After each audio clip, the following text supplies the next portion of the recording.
नमस्कार.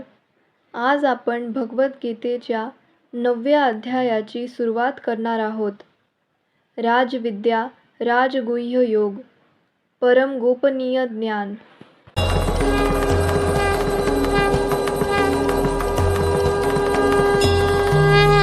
श्री भगवान म्हणाले, हे अर्जुना, तू माझा कधीच मत्सर करीत नसल्याने मी तुला हे परम गोपनीय ज्ञान आणि त्याच्या अनुभूतीचे ज्ञान प्रदान करतो, जे जाणल्याने तू भौतिक अस्तित्वातील सर्व दुःखातून मुक्त होशील.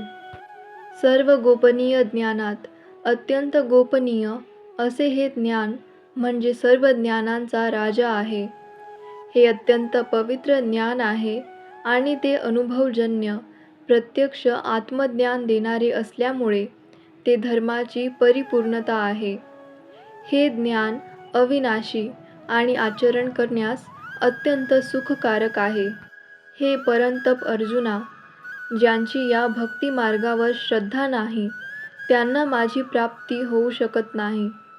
म्हणून या भौतिक जगतामध्ये जन्ममृत्यूच्या मार्गावर त्यांचे पुनरागमन होते.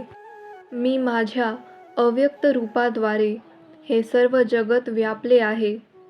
सर्व जीव माझ्या ठायी आहेत, परंतु मी त्यांच्या ठायी नाही.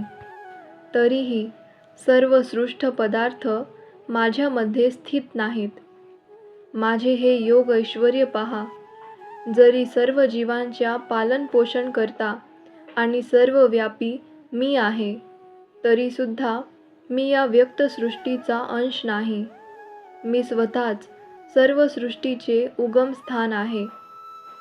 ज्याप्रमाणे सर्वत्र वाहणारा बलशाली वायू सदैव आकाशामध्ये स्थित असतो, त्याचप्रमाणे सर्व सृष्ट प्राणी माझ्यामध्ये स्थित असल्याचे जाण.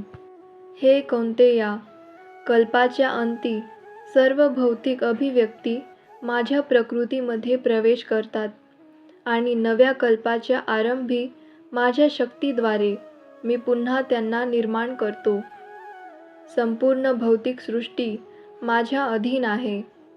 माझ्या इच्छेनेच ती पुन्हा पुन्हा व्यक्त होते आणि माझ्या इच्छेनेच शेवटी तिचा प्रलय होतो.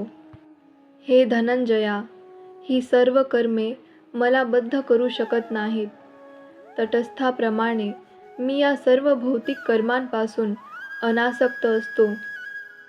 हे कौंतेया, माझ्या अनेक शक्तींपैकी एक असणारी ही भौतिक प्रकृती माझ्या अध्यक्षतेखाली कार्य करीत सर्व चराचर प्राण्यांची निर्मिती करते.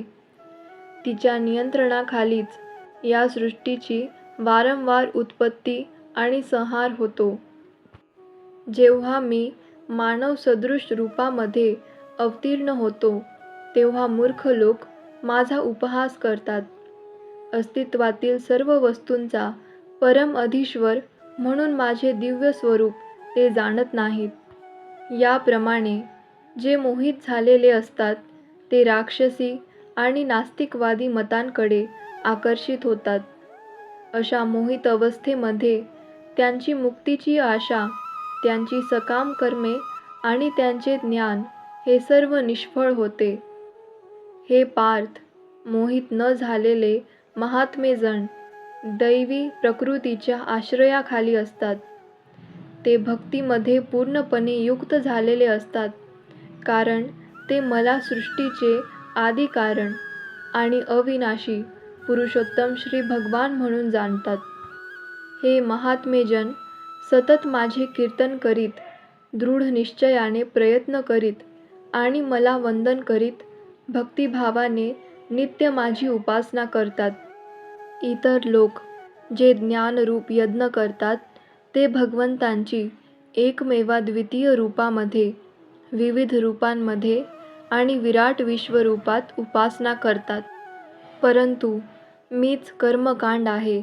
मीच यज्ञ, पूर्वजांना अर्पण करण्यात येणारे तर्पण, वनौषधी आणि दिव्य मित्र आहे. तूप, अग्नी आणि आहुतीही मीच आहे. मी या जगताचा पिता, माता, आधार आणि पितामह आहे. मी ज्ञेय, शुद्धीकर्ता आणि ओंकार आहे. तसेच ऋग्वेद, सामवेद आणि यजुर्वेदही मीच आहे.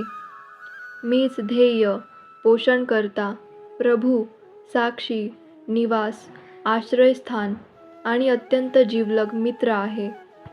उत्पत्ती आणि प्रलय, सर्वांचा आधार, विश्रामस्थान आणि अविनाशी बीजही मीच आहे.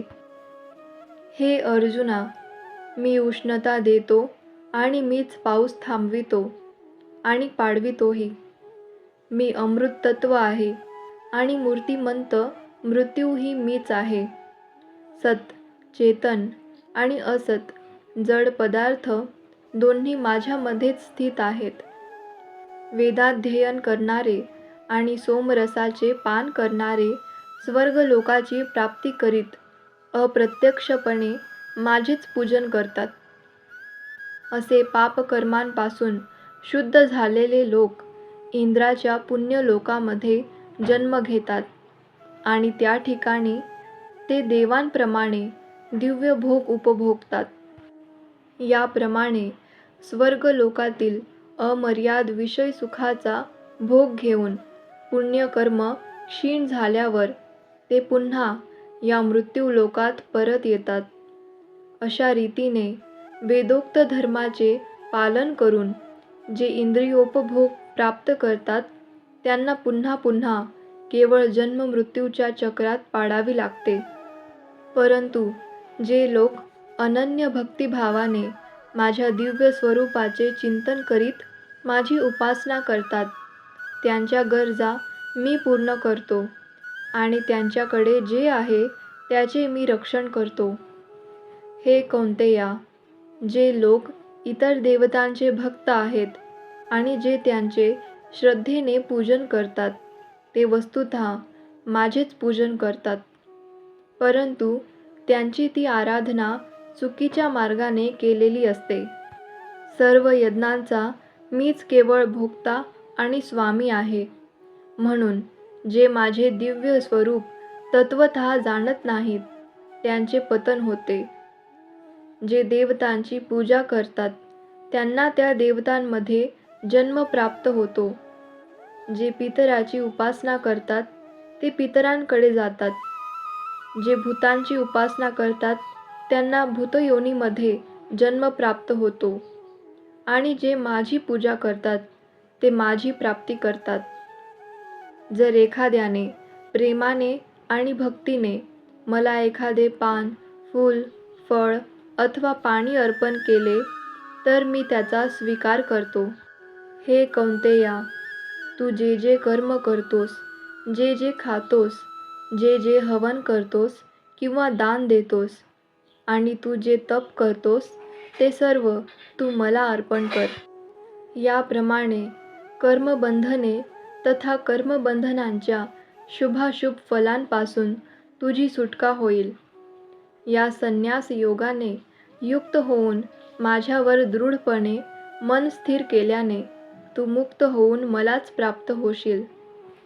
मी कोणाचा द्वेष करीत नाही, तसेच कोणाशी पक्षपातही करीत नाही. सर्वजण मला सारखेच आहेत. परंतु जो कोणी भक्तिभावाने माझी सेवा करतो तो माझा मित्र आहे, माझ्या ठायी स्थित आहे आणि मी सुद्धा त्याचा मित्र आहे.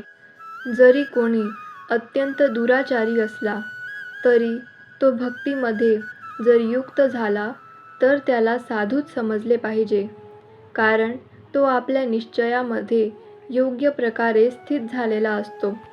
तो लवकरच धर्मात्मा, सदाचारी होतो आणि त्याला शाश्वत शांती प्राप्त होते.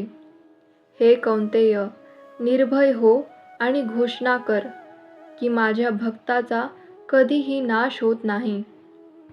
हे पार्था, जे माझा आश्रय घेतात, मग ते जरी नीच कुळातील स्त्री, वैश्य आणि शूद्र असले तरी ते परमगती प्राप्त करू शकतात.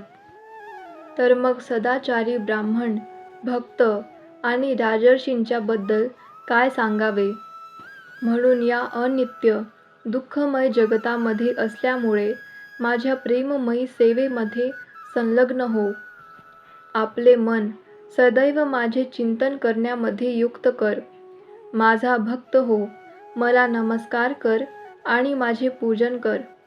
माझ्यामध्ये पूर्णपणे रममाण झाल्याने तू निश्चितच मला प्राप्त होशील. या प्रकारे भगवद्गीतेच्या राजविद्या राजगुह्य योग या 9व्या अध्यायावरील भक्तिवेदांत भाष्य संपन्न. धन्यवाद. भेटूया पुढच्या भागात 10व्या अध्यायासोबत.